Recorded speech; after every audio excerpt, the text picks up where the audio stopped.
നമ്മൾ കോഴിക്കോട് പുതിയാപ്പയിൽ ഉത്സവം തുടങ്ങിയത് നിങ്ങളെല്ലാവരും അറിഞ്ഞിരിക്കല്ലോ. ഭഗവതി ക്ഷേത്രത്തിലെ മണ്ഡല മഹോത്സവത്തോടനുബന്ധിച്ച് ഇത്തരത്തിലുള്ള വർണ്ണക്കാഴ്ചയെ നമുക്ക് ഇവിടെ ഒരുക്കിയിരിക്കുന്നത്. ഡിസംബർ 18 തുടക്കം കുറിച്ച ഈ ഉത്സവം ഡിസംബർ 26 വരെ നീണ്ടു നിൽക്കുന്നു. ദിവസവും ചെറിയ ചെറിയ പരിപാടികളും അവസാനത്തെ 3 ദിവസം ഗംഭീര പരിപാടികളുമുണ്ട്. ഏകദേശം 2 അല്ലെങ്കിൽ 2.5 കിലോമീറ്ററോളം നീണ്ടു നിൽക്കുന്ന ഈ വർണ്ണക്കാഴ്ചകൾ കാണേണ്ട കാഴ്ച തന്നെയാണ്. ഈ വിസ്മയം കാണാൻ പോകുന്നവർ രാത്രി 11 മണിക്ക് മുമ്പായിട്ട് അവിടെ എത്തുക. ചില ദിവസങ്ങളിൽ 11 മണിക്ക് ശേഷം വന്നിട്ടുണ്ടെങ്കിൽ ലൈറ്റ് ഓഫ് ആക്കാൻ ചാൻസ് ഉണ്ട്. ഇവിടെ ഓരോ കൊല്ലവും വെറൈറ്റി ഐറ്റംസ് കൊണ്ടുവരാൻ ഇവർ ശ്രമിക്കാറുണ്ട്.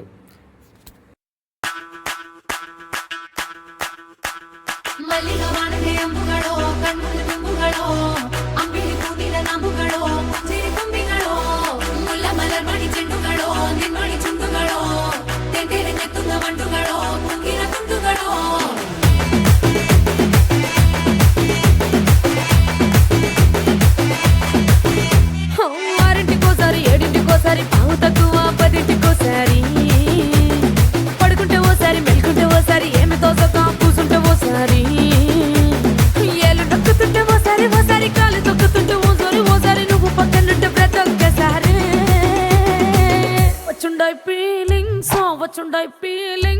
వచ్చి వచ్చి చెప్పేస్తుండాయి ఫీలింగ్స్ వచ్చిండాయి ఫీలింగ్స్ వచ్చిండాయి ఫీలింగ్స్ వచ్చి వచ్చి చెప్పేస్తుండాయి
పడుకుంటే ఓసారి మెలుకుంటే ఓసారి ఏమి తోసక కూసుంటే ఓసారి ఏలు నొక్కుతుంటే ఓసారి కాలు తొక్కుతుంటే ఓసారి నువ్వు పక్కనుంటే బ్రతొక్కసారి వచ్చుండాయి ఫీలింగ్స్